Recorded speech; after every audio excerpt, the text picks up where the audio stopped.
Je te parle d'un pays qui n'est plus un paradis, mais où dansent des paysannes au candeur d'une courtisane, sortilège en tarlatane. C'est comme couler dans mon sang, caché sous ma peau d'ébène. Son odeur de citronnelle qui se fond dans la cannelle, son petit goût de caramel. Ou pas qu'à tromper, non je ne vais pas marcher. C'est comme le café, l'odeur de ma terre. Tu ne peux pas me tromper, non ou pas qu'à acheter. C'est comme le café, l'odeur de ma terre. La misère nous fait la peau,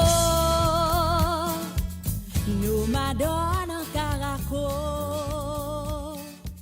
Laisse la plage. Le 7 avril 1804, le gouvernement de Dessalines recommandait aux généraux divisionnaires, aux commandants de départements militaires d'édifier des fortifications sur les sommets les plus élevés de l'île. Il voulait maintenir le peuple haïtien dans un état de tension patriotique et guerrière. Et Haïti traitait pratiquement d'égal à égal avec les autres puissances.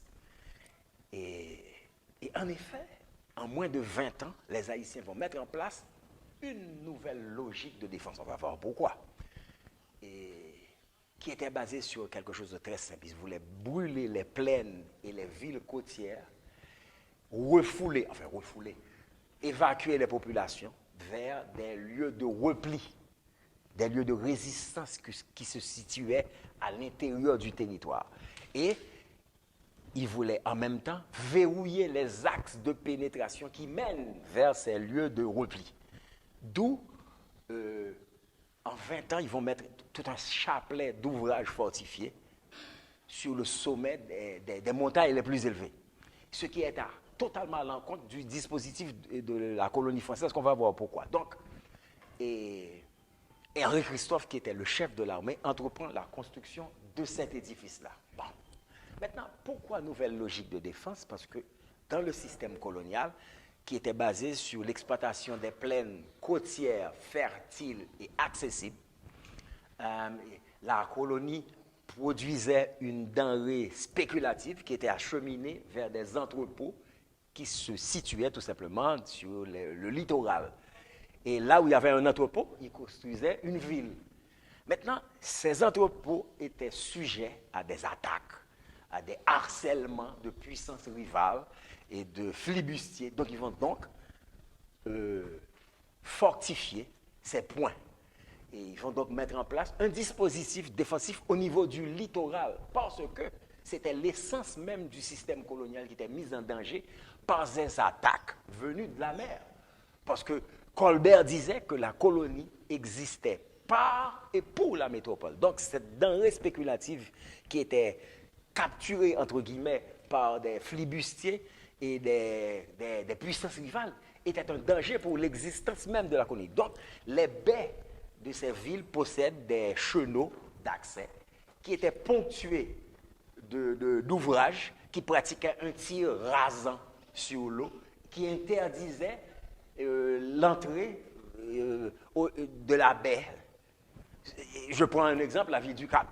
Par exemple, vous avez le fort Picolet qui contrôle l'entrée du chenal d'accès et les autres fortifications, le fort Saint-Joseph que l'ISPAN est en train de réhabiliter. Aujourd'hui, le fort Magny, les différents forts où les bateaux passaient devant le chenal d'entrée parce qu'il y avait des récifs.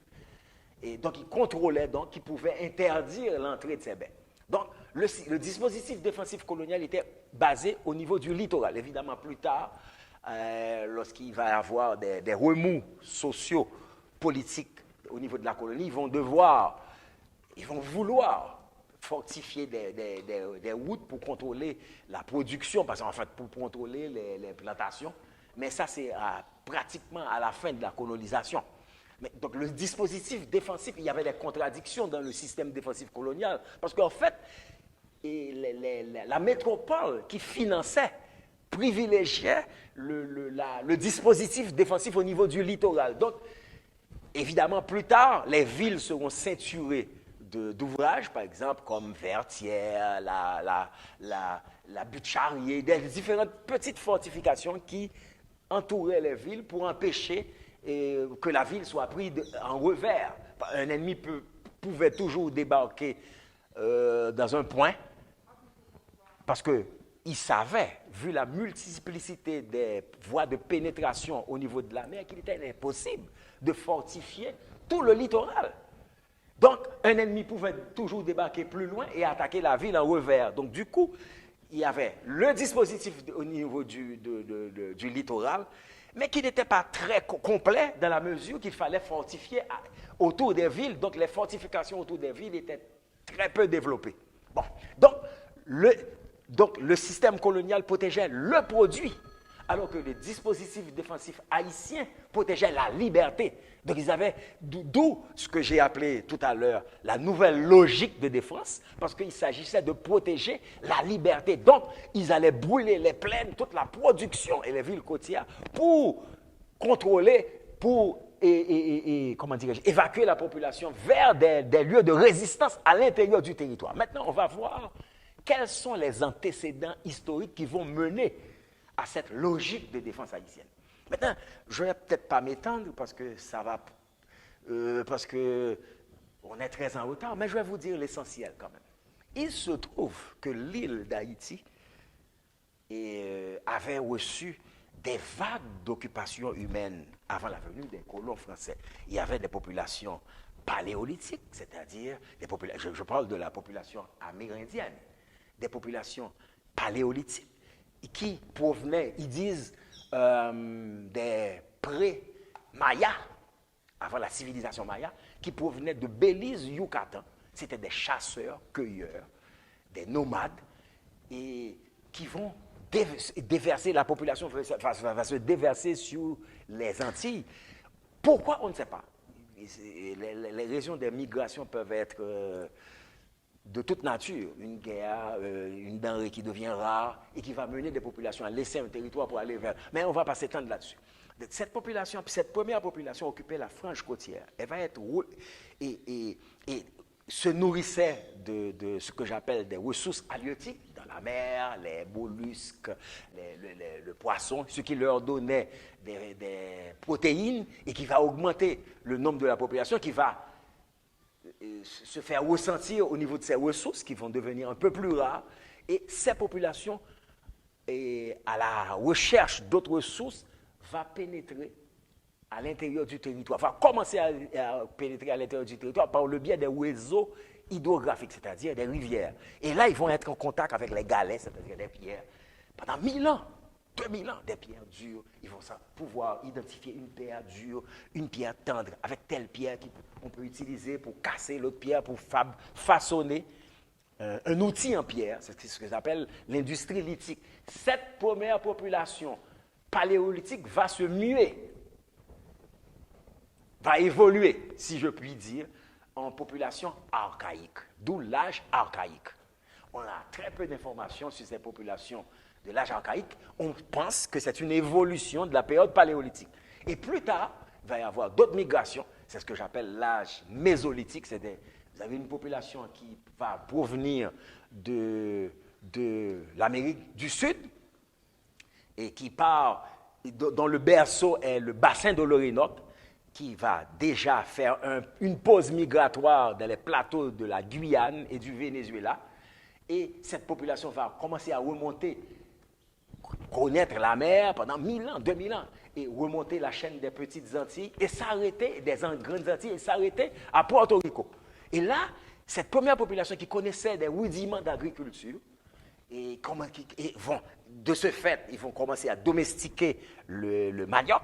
Ça va les conduire céramique.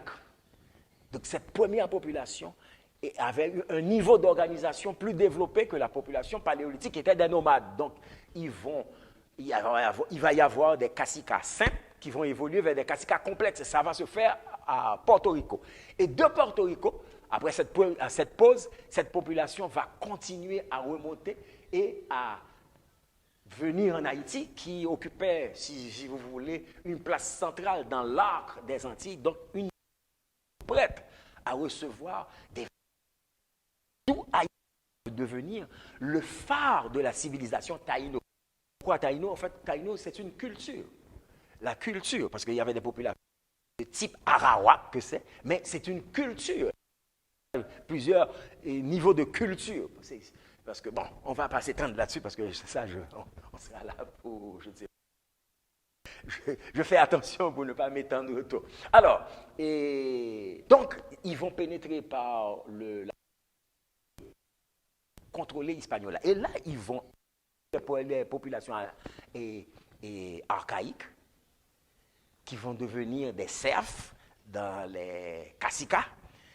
Et puis, lorsque les Espagnols vont venir, déjà, il y avait, lorsque la population mésolithique est venue, lorsqu'ils ont commencé à assimiler les populations archaïques, une partie de cette population archaïque va se réfugier dans les montagnes.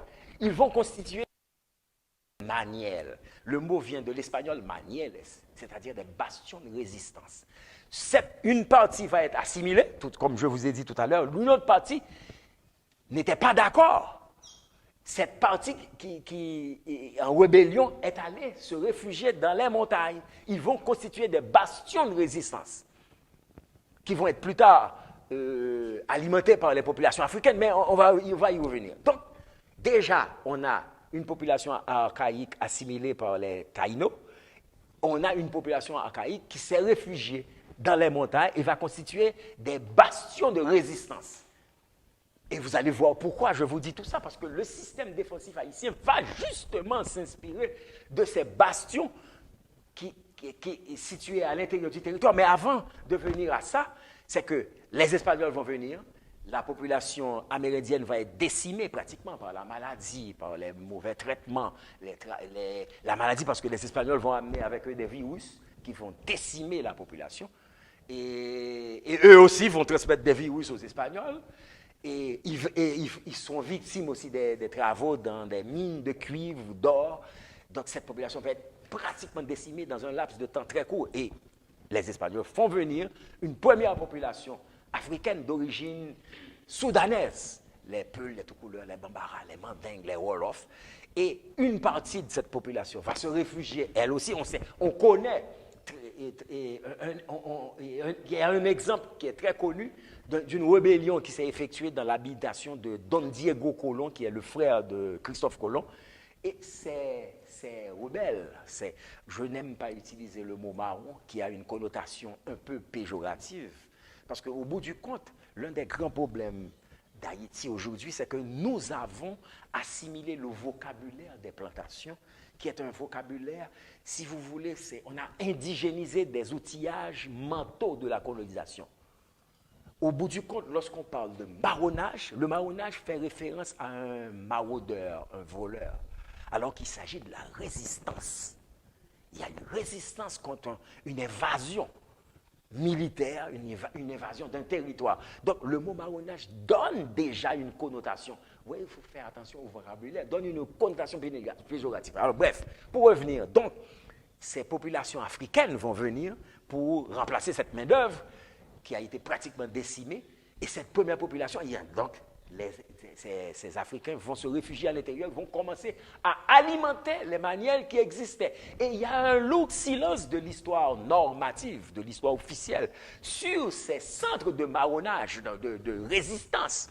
Alors, j'utilise marronnage de temps en temps, je mets des guillemets, moi, lorsque j'utilise ce mot, à l'intérieur du territoire. Et cette population va être métisse dans la mesure qu'il va y avoir la rencontre entre les populations africaines et amérindiennes. Déjà, la culture de résistance haïtienne donc, va prendre naissance dans ces bastions de résistance où il y avait quoi? Des schèmes de comportement très clairs. La culture indigène, les langues indigènes, les pratiques culturelles, alors, les vivres alimentaires et les langues, la culture. Donc, il y a moi, je chantais tout à l'heure une chanson en langue africaine qu'on retrouve dans le vaudou. Ça a été... Ces chants-là ont été préservés dans les bastions de résistance et qui nous sont parvenus jusqu'à aujourd'hui. Donc déjà, ils avaient établi des réseaux de routes clandestines à l'intérieur du territoire. Donc, aux antipodes, il y avait des valeurs donc, qui étaient aux antipodes des valeurs coloniales. Donc, culture indigène, langue indigène, résistance. Donc, déjà, en germe, on peut voir que lorsque, en 1804, les Haïtiens vont mettre en place ce que j'ai appelé tout à l'heure la nouvelle logique de défense, cette nouvelle logique de défense va s'inspirer de ces années de lutte à l'intérieur du territoire.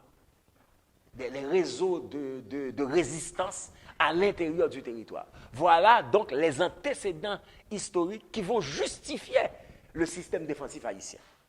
Maintenant, pour ne pas faire trop court, il y a donc les Haïtiens donc, vont édifier 21 fortifications à l'intérieur du territoire. Il y a d'autres antécédents historiques, par exemple en France, il y a il existe un système de fortification qu'ils appellent les fortifications de crête, les crêtes de montagne, les châteaux de l'Aude, Perpétuus, Quéribus, qui ont les mêmes caractéristiques, entre guillemets, avec la citadelle, mais qui protégeaient le territoire français, ce qu'ils appellent le précaré, alors que dans le système défensif haïtien, ce système s'inspire sur le plan militaire, parce que les Haïtiens, il faut être très clair, les Haïtiens se sont inspirés des techniques de construction militaire européenne. Il faut être très clair, on va voir tout à l'heure les influences de la citadelle, le système défensif, la fortification bastonnée et la fortification verticale, on va le voir. Mais on voit très clairement, ce sont des influences. Les Haïtiens vont apprendre également les techniques de combat conventionnelles européens. C'est ça la force. Et ils vont s'inspirer des techniques de lutte traditionnelles, de la guérilla, nées dans ce que j'ai appelé tout à l'heure toute la résistance, ce qu'une amie qui est morte maintenant, qui est anthropologue, appelle les siècles obscurs de l'histoire d'Haïti. Pourquoi obscurs? Parce que occultés par l'histoire normative, l'histoire officielle, il y a des pans entiers de notre propre mémoire en tant que peuple qui sont totalement occultés. Toute cette histoire de la résistance, il y a un silence total. L'histoire normative ne fait que reproduire, si vous voulez, les justifications des classes dominantes. Donc, il y a des pans entiers de cette mémoire. Bon, je vous dis tout ça pour vous montrer que l'histoire d'Haïti, l'histoire de la citadelle est énorme.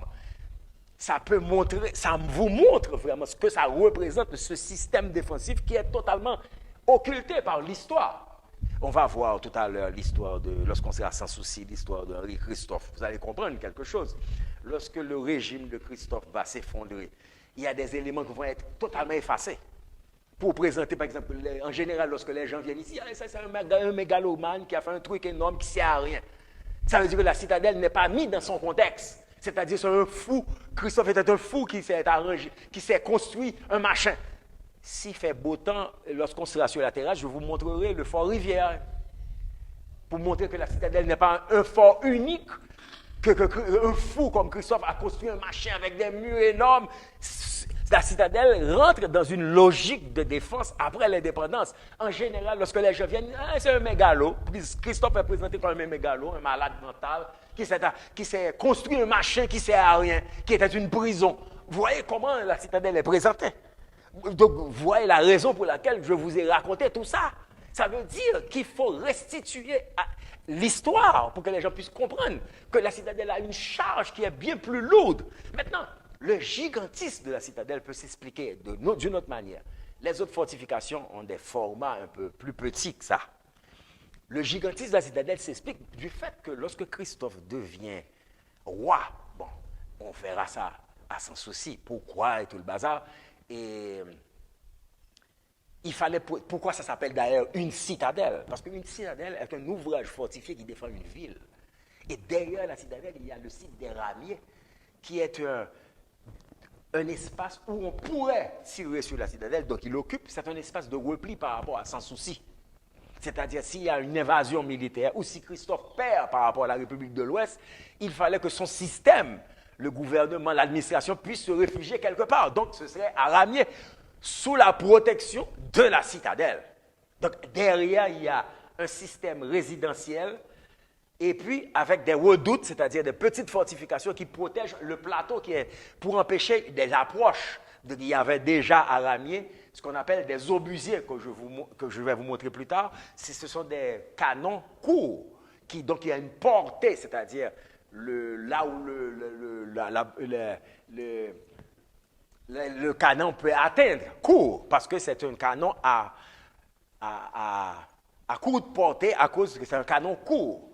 Donc, si la gueule du canon est longue, la portée est bien plus longue. Un canon de 24 a une portée de 1,5 km. Donc, maintenant, pour l'obusier, ça peut être 500 mètres. Mais c'est pour battre les approches. Bref, donc, il y a 2 écoles de pensée militaire à la citadelle. Pour faire vite, parce que là, j'ai déjà trop. Ça m'étonne que Yvon ne m'ait pas fait un signe pour dire moderne tes transports. Bon, bref, il y a 2 écoles de pensée militaire à la citadelle. La fortification bastionnée et la fortification verticale. La fortification bastionnée, c'est très simple. Quelqu'un aurait un bout de papier à me refiler avec un... Je vous fais un crowbar. En fait, je vais vous faire un dessin, vous allez comprendre. Supposons que l'on a un ouvrage, voilà des murs qu'on voit de haut, avec des murs, avec des angles, pour que tout le monde puisse voir comme ça. Si vous avez des défenseurs qui sont là, pas vrai? Pour défendre l'ouvrage, pas vrai? Si un ennemi se présente au pied du mur, par exemple au pied de ce mur, le défenseur est là-haut.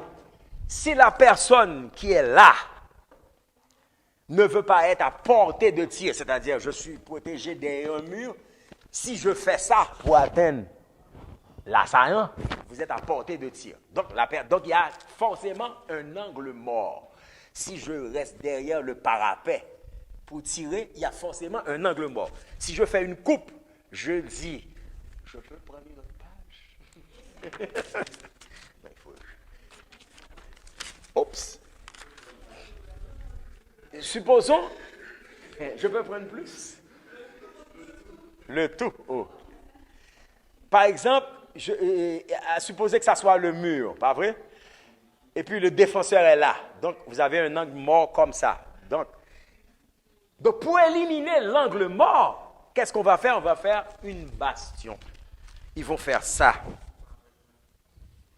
au Moyen-Âge, qui permet de battre les pieds des murs. C'est ça une bastion. C'est ça la fortification. Et évidemment, donc, une bastion circulaire, donc ça va évoluer vers d'autres formes, par exemple, comme ça. Ou bien comme ça. Quoi? Ben là, tout juste en face. Non, là.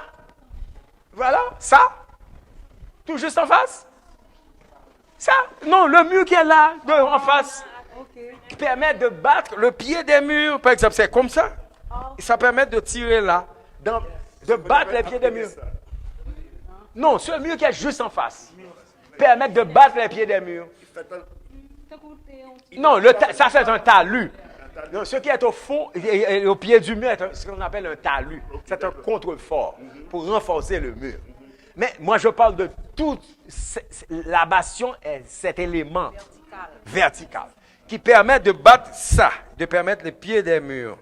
Donc, quelqu'un ne peut pas venir se cacher au pied du mur qui est là. Vous comprenez? C'est ça une bastion. Maintenant, la fortification verticale, c'est autre chose. C'est un type qui s'appelle le marquis de Montalembert qui préconise de réduire la surface dévolue aux défenseurs, mais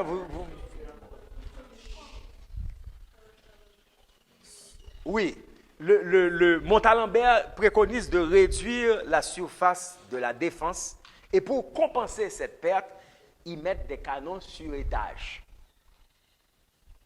Ce qui était une régression, et avec des murs de maçonnerie, ce qui était une régression dans l'histoire de la fortification. Pourquoi? Au Moyen-Âge, vous aviez des châteaux forts en maçonnerie, mais il n'y avait pas encore de canons. Ils avaient quoi? Les arbalètes, ils avaient les catapultes. Il n'y avait pas encore de canons. Quand ils vont inventer les premiers canons, ça va changer. Mais déjà, les premiers canons avaient des défauts.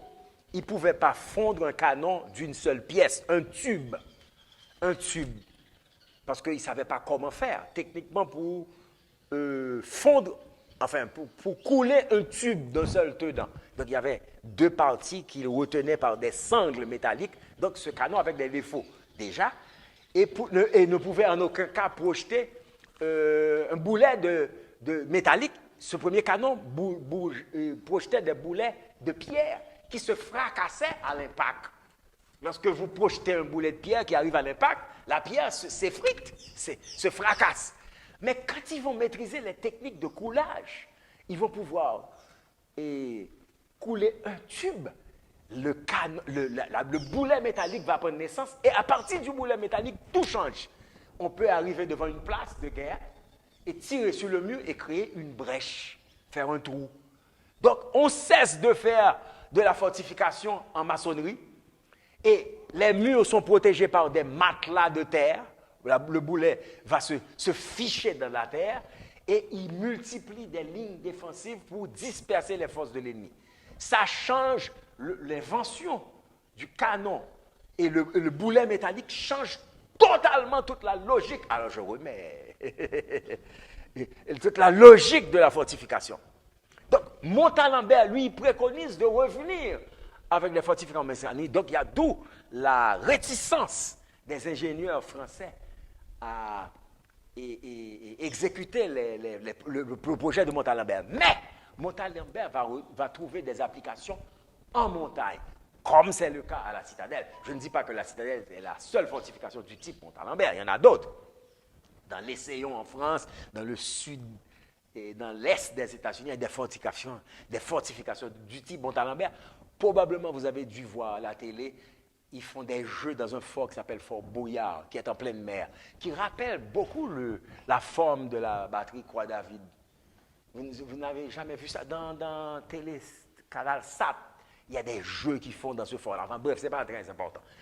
Maintenant, donc, à la citadelle, pourquoi en hauteur ça trouve une application? Parce que les canons qui sont de l'époque étaient des canons dits à âme lisse. Ça me permet d'entrer déjà, de vous dire que la citadelle, il y a ici la plus grande collection de bouches à feu. Pourquoi je dis bouche à feu? Parce qu'il y avait des canons, il y a des mortiers, les machins qui sont là à grande gueule ne sont pas des canons, ce sont des mortiers qui projettent des bombes qui explosent à l'impact.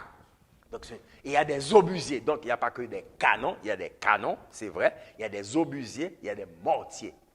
Donc c'est pourquoi je dis, j'utilise la terminologie bouche à feu, qui englobe tout le matériel. Tout le matériel. Non, je termine parce que je termine avec l'artillerie, et puis on va commencer la visite. Tout c'est l'ouverture, écrit à Napoléon, le premier des Noirs au premier des Blancs. Il ne s'agit pas des dirigeants que nous avons aujourd'hui, qui non seulement quémandent, lui, d'égal à égal. Moi, je vous dis, le premier des Noirs au premier des Blancs. Égal à égal. Ce n'est pas les dirigeants d'Haïti d'aujourd'hui qui demandent la charité. Ce n'est pas le même niveau. C'est pas le même niveau. C'est pas le même niveau. Alors, donc, vous aviez là un pont-levis. Vous regardez les poulies. Donc, je ne vous raconte pas d'histoire. Ce n'est plus un pont-levis, ça ne fonctionne pas comme ça. Non. Il y avait un fossé. Et au-dessus, vous aviez un comité d'accueil. C'est-à-dire avec des types avec une arme pour empêcher aux gens qui cherchent à contourner le fossé qui est un obstacle. Donc le pont est rabattu. Et vous voyez, il y a une rayure qui permet au pont de se rabattre sur le mur. Et puis, au-dessus, qui est détruit, un comité d'accueil. Bonjour. Bon. Donc, vous voyez, tout le système est là. Le système est là. Enfin, les éléments pour... Bon, on ne sait pas. On a recherché quel était le système pour la chaîne. On n'arrive pas à reconstituer parce qu'on a cherché tous les ponts-levis, toutes les techniques, mais on n'arrive pas à trouver quel était le système qui était là. Mais bon, ça a dû fonctionner quand même. Une batterie est un ensemble de casemates. Ce que j'appelle casemate est une chambre à canon. Une batterie est un ensemble de casemates qui tire vers une direction. C'est ça la batterie. Donc, c'est comme une batterie de cuisine. Vous avez oui, machin, une batterie de cuisine. Donc, pourquoi je vous montre ce canon? Dans l'histoire, à la citadelle, il y a plein d'histoires. Ce canon a été mutilé. En 1789, lorsqu'il y a eu la Révolution française, ils vont enlever les armes du roi. Il y avait les fleurs de lys, la couronne royale. Bon, le connard qui l'a fait a dit, ah, c'est bête, je n'enlève pas ça. Ça, c'est le symbole du roi Soleil. Donc, il a commencé à le faire, il s'est ravisé. Bon, je n'enlève pas ça. Bon, maintenant, ils ont enlevé toute la titulature du roi. Ils vont enlever, là, c'était écrit Ultima Ratio Regnum, le dernier argument du roi, c'est-à-dire le canon. Donc, il y avait Ultima Ratio Regnum, le dernier argument du roi. Non, ça veut dire que l'arme, le roi a la puissance militaire. C'est ça le dernier argument du roi. Quoi? Donc ils vont enlever toute la titulature du roi. Le roi machin. Donc ils enlèvent ça. Donc la Révolution française, il faut bien voir, en 1789, pardon. Non, attends. On y arrive. Donc à côté, c'est la même chose, on ne va pas s'arrêter, on ne va pas perdre de temps. C'est la même chose. Bon, vous voyez, là, ils ont enlevé Regnum, ils ont laissé Ratio. Ils ont enlevé que Ratio. C'est un déchoucage. On a appris ça des Français d'ailleurs. Un déchoucage. Donc, ils ont enlevé que les armes du roi et la couronne. Qu'est-ce qu'on a fait avec ces armes du roi? Non, c'est les symboles du roi. Les fleurs de lys. Est-ce qu'on les a vendues ou pas? Non, ce que j'appelle les armes du roi, ce sont les symboles. C'est comme l'armoirie haïtienne, c'est les armes de la République. Le palmier, c'est les machins. C'est ce que j'appelle les armes. Ce n'est pas les armes. C'est une dénomination des éléments symboliques de la royauté. Est-ce que c'est un métal précieux qu'on peut vendre? Non, je dis, ce que j'appelle les armes, ce sont les éléments symboliques de la royauté. C'est-à-dire, il y avait des fleurs de lys qui est le symbole de la royauté. Donc, ils ont enlevé les symboles de la royauté et la couronne. Ce sont des symboles de la royauté. C'est ce que j'appelle les armes du roi. Alors, j'ai deux questions d'abord. Oui. Concernant ceux qui sont en arrière. Maintenant, est-ce que c'est des canaux de réserve? Maintenant, non. Ils ont été... non, comme Jean-Nous fait là, on n'a pas fait me perdre de l'énergie. Il y a... Alors, j'avais commencé à le dire tout à l'heure, mais bon, pour faire vite, je me suis un peu... Il y a à la citadelle deux types de canons. Il y a des canons de campagne, c'est-à-dire de bronze. Il y a des canons de marine, de fonte de fer. Ces canons ont été probablement pris dans les fortifications côtières et dans les bateaux. On les a amenés à la citadelle parce que les Haïtiens ne voulaient pas se servir des fortifications côtières parce qu'ils savaient en 1802, lorsque Leclerc est venu, devant une expédition nombreuse, ces fortifications n'ont aucune efficacité réelle. Donc ils avaient... D'où le système défensif haïtien dans les montagnes. Donc ils ont enlevé tous les canons. Okay. Mais après, ils vont en mettre, ils vont en laisser quelques-uns quand même. Mais, donc tous ces canons ont été montés ici. Alors, ce qui m'intéresse le plus, c'est... Je vais vous expliquer comment ça fonctionne. On arrive à un affût. Je sais comment ça... Peut-être pas dans celui-là, on va en arrière. Mais peut-être ça pas. comme ça depuis longtemps, depuis... Je vais... Oui, c'est des affûts. Non, en fait, c'est renouvelé. Non. On y arrive maintenant. Faisons celui-là.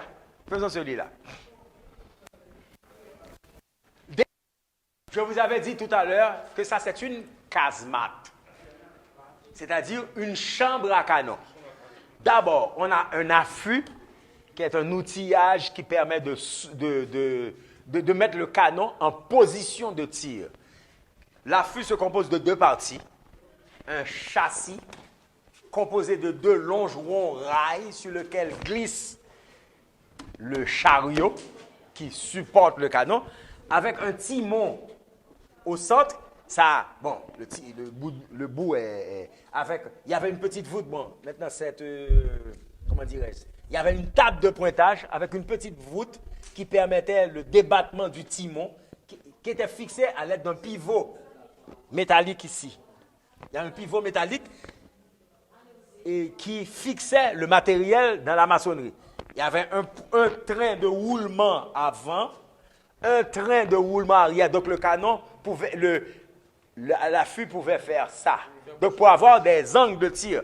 Et voyez cette espèce de saignée dans la maçonnerie qui permettait, dans un angle maximal de tir, au tambour de roulement de se loger pour avoir un angle maximal de tir. Ce tambour de roulement, pour se loger là. Donc pour avoir un angle maximal de tir. Donc il y avait les joues de l'embrasure. Donc ça s'appelle une embrasure, une fenêtre d'une casemate. Et il y avait des joues, on voit qu'il y avait des volets. On voit qu'il y avait des volets. Vous voyez bien qu'il y avait des gonds, des machins. Il y avait des volets, ça pouvait se fermer. Donc, il y avait une cheminée pour l'évacuation de la fumée. Parce que le canon, ça fait beaucoup de fumée.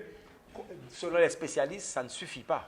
Vu la fumée que ça fait, ça ne suffisait vraiment pas, ce truc. Mais derrière, le magasin à poudre et munitions. Ok.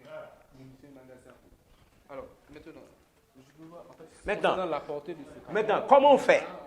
Je vais vous dire un secret. Il y avait une butée, à une petite minute, il y avait une butée qui a disparu avant pour que le matériel ne sorte pas. Parce que lorsque vous tirez le canon, il a un recul. Il y avait une butée arrière, peut-être ça existe, une butée arrière pour que ce truc-là ne sorte pas du châssis. Maintenant, il mettait une tige ici pour remettre le canon en position de tir. La gueule allait se... Donc, pour mettre le canon au niveau de l'embrasure. Après le tir, il y a le recul. Donc, il nettoie avec il y avait des outils, les écouvillons, des machins pour mesurer la poudre, pour enlever les déchets qui sont à l'intérieur. Il chargeait. Et il y avait donc un tube, ce que j'appelle l'âme du canon. C'est la terminologie, il y a un petit trou ici qui s'appelle le canal d'allumage ou la lumière. Donc, il mettait une poudre d'amorce ici et on mettait le feu à cette poudre et le canon partait. Et après, il fallait le nettoyer. Maintenant, comme les canons tirent en enfilade, celui-là, entre-temps, celui-là nettoie, enlève, recharge. Donc, ils refont le tir. 1, 2, 3, et puis, entre-temps, on nettoie. C'est comme ça que ça se passait. Ce n'est pas les canons d'aujourd'hui. Maintenant, une coup de portée. Maintenant, je vous dis un secret. Ces canons-là ne sont pas très efficaces en hauteur. D'où la nécessité de mettre la batterie de mortier en avant. Parce que ce canon était fait pour tirer sur un terrain plat et avec un tir tendu. Si le canon de 24 a une portée de 1500 mètres, mais en hauteur, il y a probablement une portée de 2000 mètres. Il y a une parabole en fonction de la hauteur. Mais un tir totalement imprécis. Mais ça vous faisait beaucoup de bruit et vous pouvez toujours recevoir des trucs sur la tête. Donc, ça empêchait un éventuel assaillant de venir jusque-là. Mais ce n'était pas très efficace en hauteur. Enfin, il faut le dire, ce n'était pas très efficace en hauteur parce que ces canons-là n'étaient pas très efficaces en hauteur. D'où la nécessité d'en mettre beaucoup et pour pouvoir décourager un assaillant de monter jusque-là. Parce que l'idée, le canon et de la résistance, c'est-à-dire que pendant la période du marronnage, les marrons occupaient des sommets de montagne et le marronnage était une nébuleuse qui se dérobait. Maintenant, après l'indépendance, il ne s'agissait plus de refaire la même technique, d'empêcher le combat. Là, on défend un territoire. Donc, il s'installe en dur, en construisant une fortification, et on empêchait à l'assaillant de venir nous prendre. Donc, d'où une résistance était possible d'organiser une résistance sur place. Donc, d'où la fortification où on peut maintenir une position.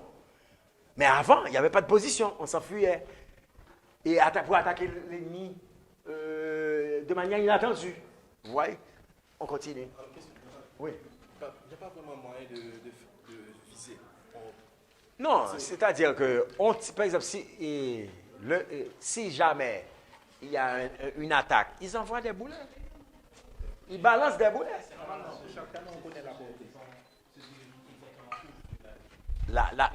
Non, 1500 mètres en dessous pour empêcher un assaillant de venir jusque-là, c'est tout. C'est pour protéger la position et organiser la résistance et repousser l'assaillant. Maintenant, j'ai oublié de vous dire qu'on va voir peut-être là, c'est la même chose. Bon, je vais vous dire. On a vu les canons qui étaient là-bas, c'est des canons français. Ça, c'est un canon espagnol avec les armes du roi Charles III d'Espagne. C'est un canon espagnol.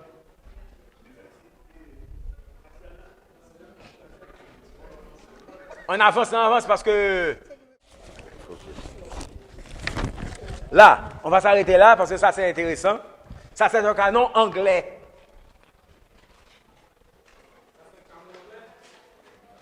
Anglais.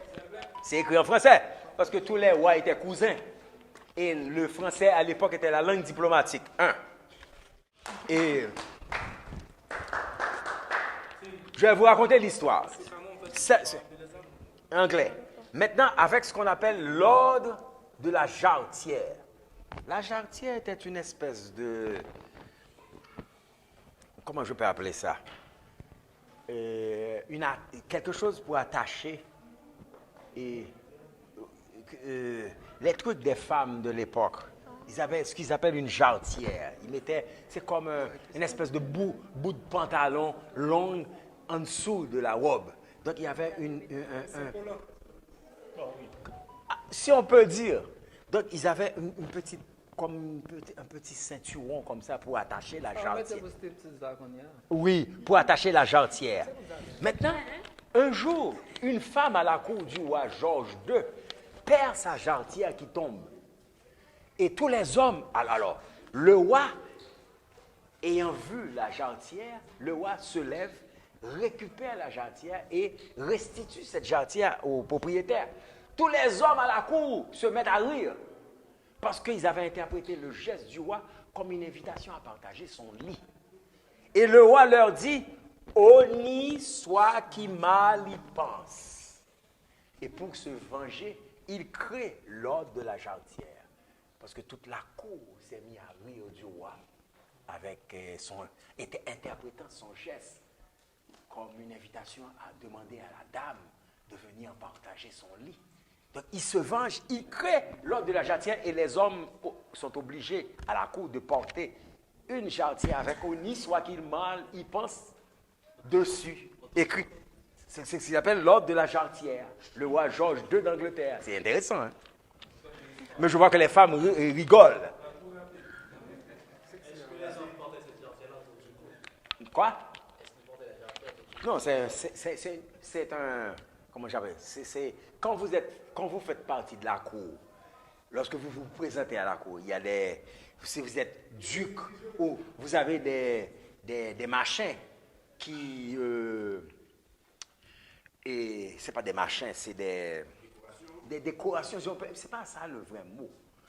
Et des habits, c'est pas un habit, c'est un accessoire, un ornement qui permet d'identifier votre rang dans la cour. Donc, ils avaient donc ça au cou. Donc, le duc machin, le comte machin, donc avec les trucs au cou. Donc, la jarretière au cou, c'est l'ordre royal. Ça s'appelle l'ordre de la jarretière, avec Dieu et mon droit. Il y en a 1, 2, 3, 4, 5 même. Pourquoi on interdit? Parce que la foudre est tombée sur la poudrière, qui est le magasin à poudre de la citadelle, et il y a eu une explosion et beaucoup de morts en 1812. Donc il y a eu des dégâts importants. Le plancher ici n'a jamais été réparé. Donc comme il y avait un plancher de bois, et c'est potentiellement dangereux, quelqu'un peut tomber, donc on interdit cet espace-là. Ça a été réparé, évidemment, mais il y a des endroits qui sont restés comme ça. On monte. Et déjà, là, on peut voir qu'il y avait un comité d'accueil. Patrick Roy David, la Rotonde, la batterie royale, la batterie des princesses, la batterie de la reine, la batterie du prince royal, la batterie Marie-Louise, la batterie du Gamboucan, la batterie du Pont-Levis, bastion du Pont-Levis. Les différentes parties de la citadelle. Oui, mais n'a besoin d'un texte. Oui, il y a une poudrière intérieure qui a explosé, comme je vous ai dit tout à l'heure. Hein? Par contre, on a tête moi.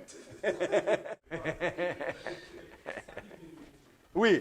Maintenant, lorsque la poudrière a explosé, il y a eu beaucoup de dégâts.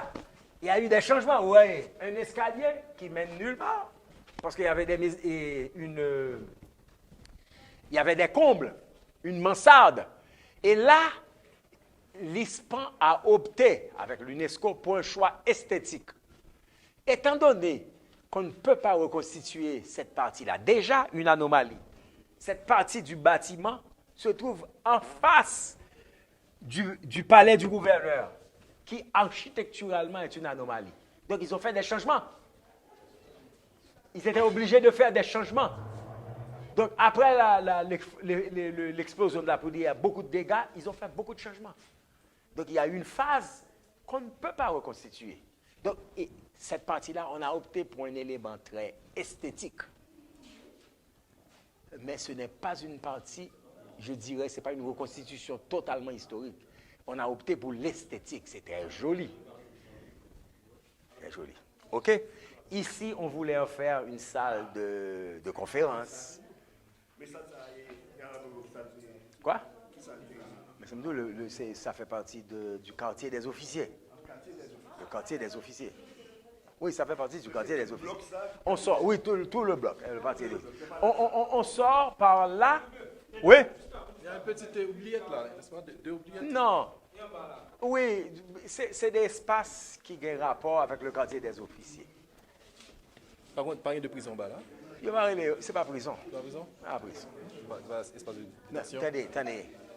T'es quel côté vous mettez mon prisonnier? Mais dans le quartier des officiers, par exemple, supposons que un officier supérieur fait un bagage. Il faut une citadelle dans le cachot. Mais il a mis un côté qui n'est pas même côté avec n'importe qui prisonnier.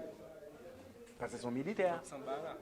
Pas nécessairement, pas aucune évidence qui montre ça.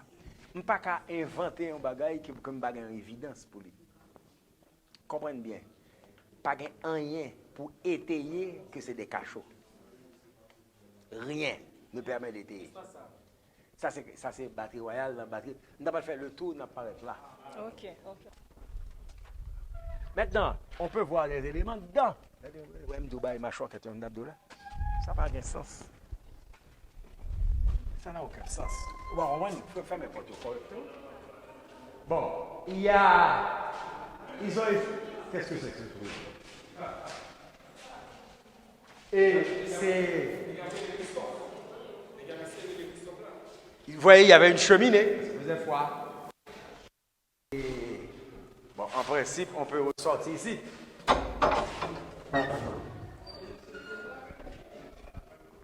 Vous voyez, il y avait des guérites. N'entre pas chez le gouverneur qui veut. Entre autres, où songez Sam Tabdou et c'est le ministère touriste qui fait le truc ça. Parce que ils voulaient faire touristes manger là. Ils mettaient des tables, par exemple, ils vont mettre Sam Tabdou là. C'est là le ministère touriste qui voulait faire touristes manger. C'est eux qui font ça. Ils sont idées comme l'autre. Ici, c'est 4, pardon, une minute, oui. Ici, c'est 80% d'humidité. Hein? Ouais, bah, je vais être 80% d'humidité. Oui. La journée, où l'arrivée de soir, il y a une chute de température. Puis humide, très humide. Et humidité, il y a des lichens qui levent. Soit qui couleur rose, c'est des lichens qui levent sous le mur, c'est parce que c'est à cause de l'humidité, conditions humidité qui permettent des croissance, c'est des lichens sous le mur. Non?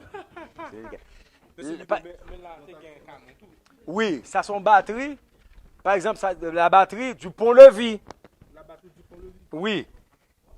Yo fait passerelle ça. C'est Hispan qui fait passerelle ça en maçonnerie. Pour que un visiteur pas obligé de retourner pour nous faire un circuit. Ils vont pas venir poser une question encore? Batterie du pont-levis. Il y a une bastion du pont-levis l'autre bord. Oui. Bon, maintenant, c'est Hispan qui fait ça. Parce que c'était un plancher en bois pour des canaux de petites, pour battre les approches. Oui. C'est ça, par exemple, Mounio qui fait ça. C'est ça, vous voulez montrer.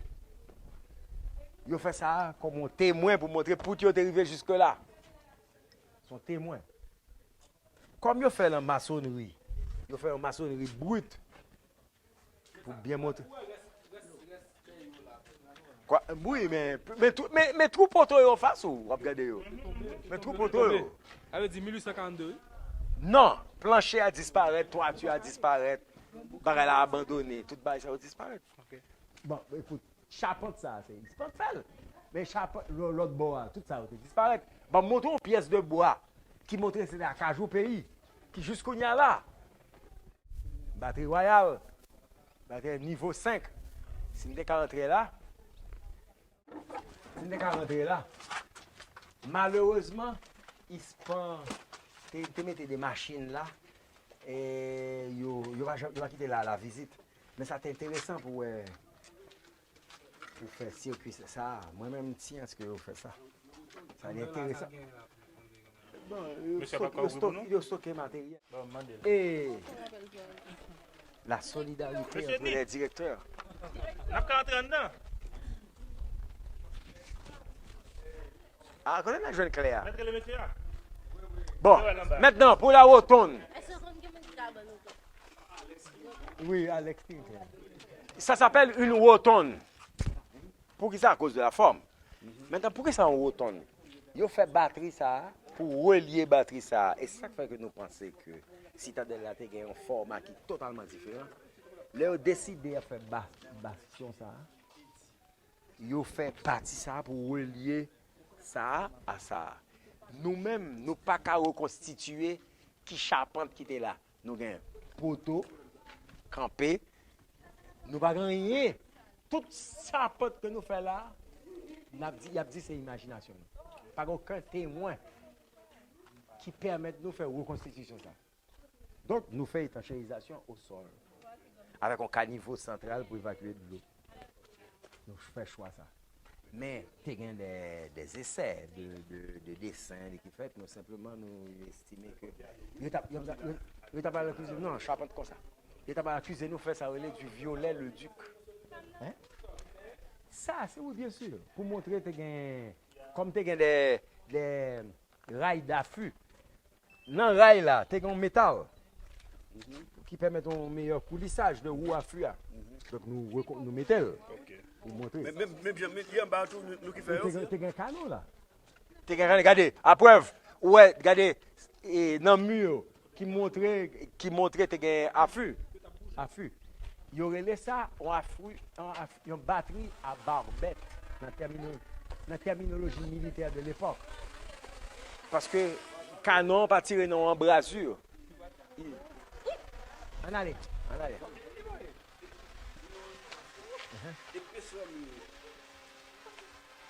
4 mètres. Est-ce que pas de côté qui. Non, il y a un côté qui mince légèrement. Le côté plus large, c'est 4 mètres. Non, il va 4 mètres. Non. Il va 4 mètres. Il va tout ça. Les gars, pas clair. Bon. Ça tape de bon pour nous, ça. Oui, c'est pas ça qu'on donne. Non, pour juste, c'est pas ça qu'on donne. Même bons oiseaux. Ça ressemble à mal fini, mais on dit mieux pas mal C'est fini. pas mal fini, non? Non, ça eux même, ils mangent bête mourir. Il avait fait un Ronaldo là. On charognard. Il avait fait un Ronaldo. Là, c'est une batterie royale. Bon, mais Fort-Rivière, même maintenant là, même monde qui est haut, qui est en face nous. Nous avons un petit carré, mais Fort-Rivière.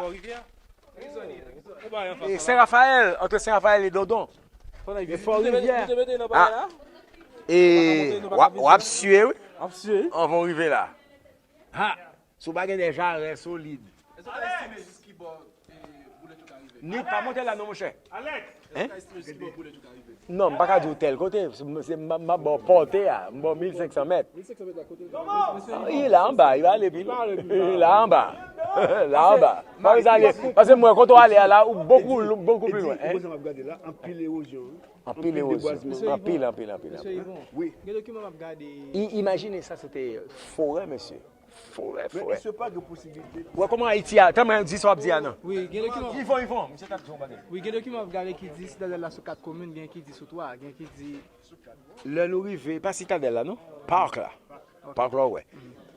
Et Ramier sous Dondon. Il sous Dondon. Mais quand à citadelle là, Pas occupé nèg. est-ce que combien de gardien citadelle là particulièrement? Pas citadelle là, parc là. Citadelle là sous Milo. Oh. C'est Seulement Milo. Ramier qui sous Dondon. Et plein du Nord. Hein? Bah quoi, plein du Nord. Plein du Nord, la porte Saint-Jacques, c'est plein du Nord. Dans la limite là. Parce que parc là, utilisait ligne de crête montagne. Vous comprenez? Bon, faut retirer ton côté. Oui? C'est pas canon, côté canon. Parce que tu as gagné des affûts. Regardez, mais que nous pas qu'à reconstituer, c'est des affûts qui t'écrasent. Parce que gueule canon vide là, c'est pas dans un brasier, c'est affûts. Hein? Oui, gagne tout là. Tu es tiré que tu es là. Et c'est chapeau ça qui subit un pile dommages de vent. La pluie, la pluie, les vent. Ou gain des envies. Ah, mon cher, touristes. Nous te fait ça, nous mettons dans des. Touristes toujours essayer de voler. Hein? Un seul monde qui. Bon, mais Mac Lévy, un seul monde qui a levé. Bah, ça frappe des fonds là, la boulette wash là. Mais, t'as des canons, t'as qu'à tirer ça, yon boîte à mitraille. Son en boîte qui gagne poudre. Ils ont bon, non, attends, mais ils ont bon petit grain, des petits boulets comme ça. Le tirer, puis gagne, déchiquer des mounes.